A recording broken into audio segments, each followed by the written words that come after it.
Bienvenue sur Only Up to You saison 2. Vous recherchez des coups de boost, de la motivation et du bousculement en toute bienveillance? Ça tombe bien, c'est ma passion. Je m'appelle Jennifer Picci, je suis psychologue et coach de vie certifiée et ça fait depuis plus de 5 ans que je vous accompagne dans l'atteinte de vos objectifs. Parler et comprendre, c'est bien, mais mettre en application, c'est là que le défi commence. Et ça ne tient qu'à vous. Et bonjour à tous, et j'espère que vous allez bien et que vous êtes prêts et prêtes pour ce nouvel épisode. Aujourd'hui, on va parler du fait de prendre sa place, d'oser la prendre. Je parle pas de prendre sa place dans le sens de l'affirmation de soi, d'oser prendre la parole, de dire les choses. Tout ça, c'est très important, on est d'accord, hein? Je parle du fait de prendre sa place dans son individualité. En gros, de faire tomber les masques, de se définir indépendamment des étiquettes habituelles. D'entrer dans cette profonde connexion, résonance avec votre individualité. Peut-être finalement d'accepter tout ce que l'on vous a toujours reproché ou critiqué ou pointé du doigt lorsque vous étiez jeune. Ce truc qui faisait que vous n'étiez pas comme les autres et que peut-être à un moment ou un autre, vous vous êtes dit, pour être mieux, il faut que j'efface ces parties-là de moi, que je les estompe au maximum. L'image qui me vient en vous parlant, en enregistrant ce podcast, c'est comme si tout d'un coup, on est face à une forêt où on sait que chaque arbre a son essence, son individualité, mais pourtant, les troncs sont lissés de la même manière, les branches poussent toutes à la même hauteur, à peu près dans la même direction.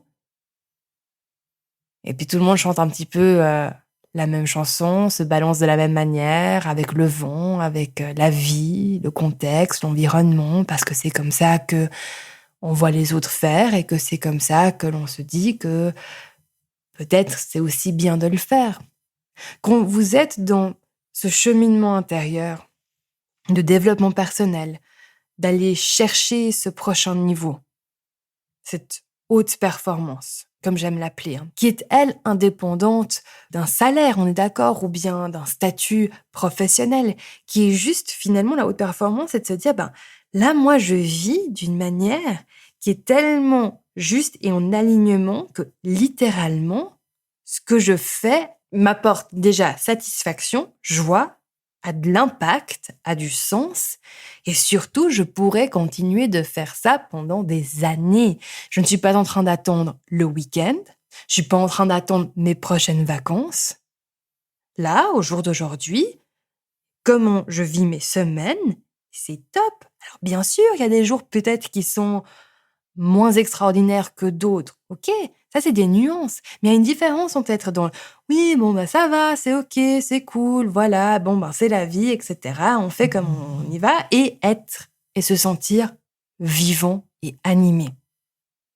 Et pour ça, pour entrer et retrouver cette vivacité, d'accord, cette énergie, ce dynamisme, à un moment donné, justement, il faut oser ne plus être, si je reprends mon image de forêt parfaite, c'est d'être votre propre arbre avec vos propres branches et puis la propre couleur de votre écorce, etc.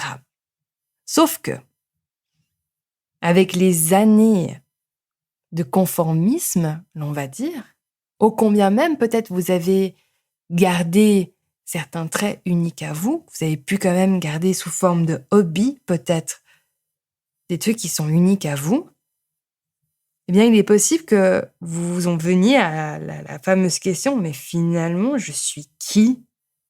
Puis comment est-ce que je peux découvrir et vraiment comprendre? Est-ce que là, c'est vraiment moi? Ou est-ce que c'est ce que les autres pensent qui je suis ou qui je devrais être? Enfin, voilà, ça peut devenir vite confus.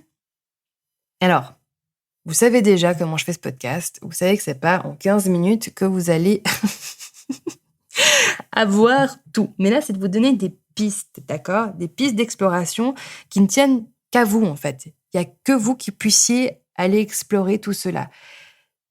Pour ma part, les chemins qui m'ont aidé et qui ont aidé les personnes que j'accompagne sont De un, d'aller retrouver ces termes, ces mots que l'on utilisait par le passé pour vous critiquer, vous rabaisser.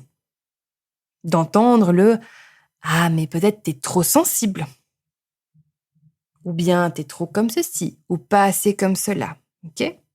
Si vous étiez trop comme quelque chose, posez-vous la question, c'était quoi le problème finalement ?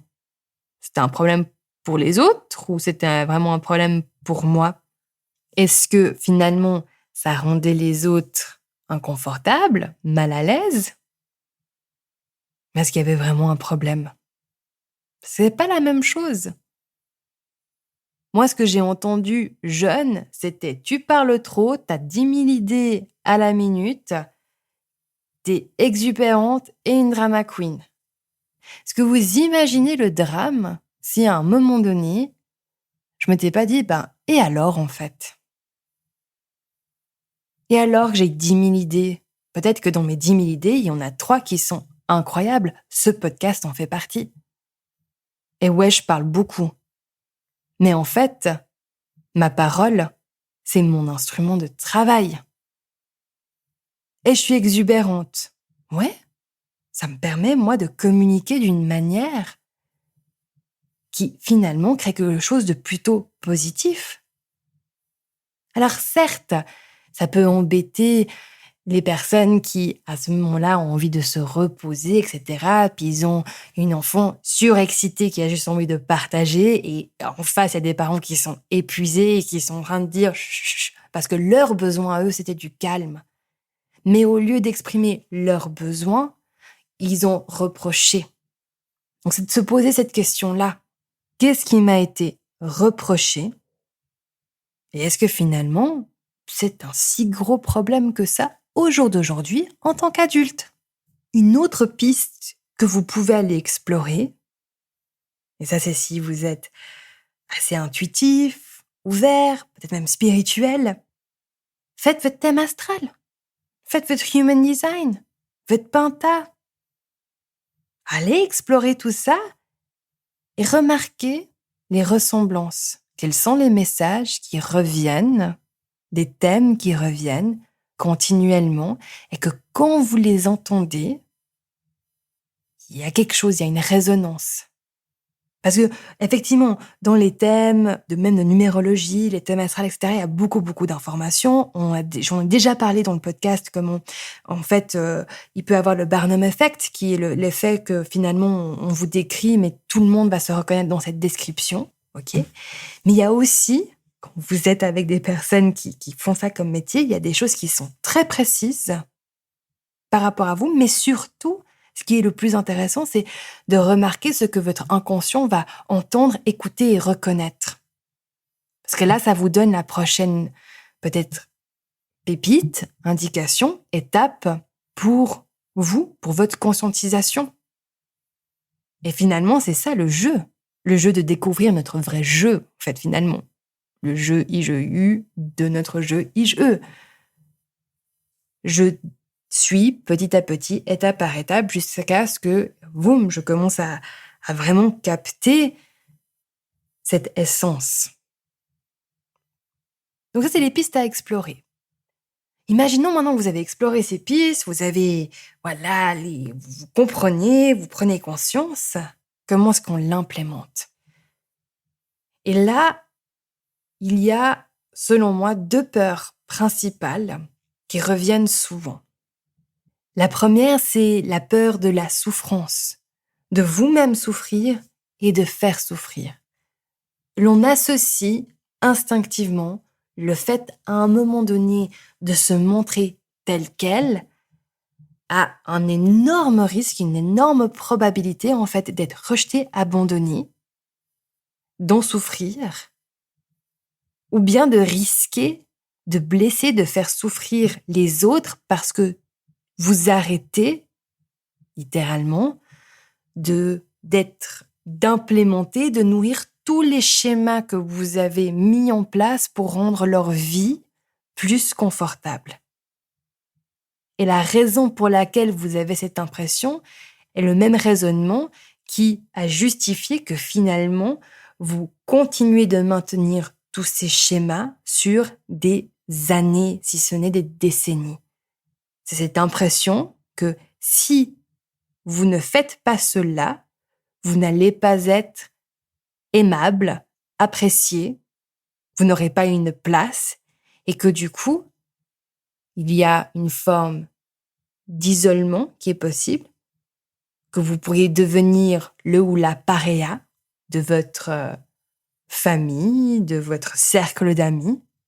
Et puisque l'on est des êtres sociaux, c'est pas forcément quelque chose que l'on a envie de vivre et de ressentir. Mais cela, mes amis, et c'est là où vous devez avoir un peu, on va dire, confiance en la vie et du coup, coacher votre esprit, c'est de prendre conscience que cette peur-là peut être disproportionnée.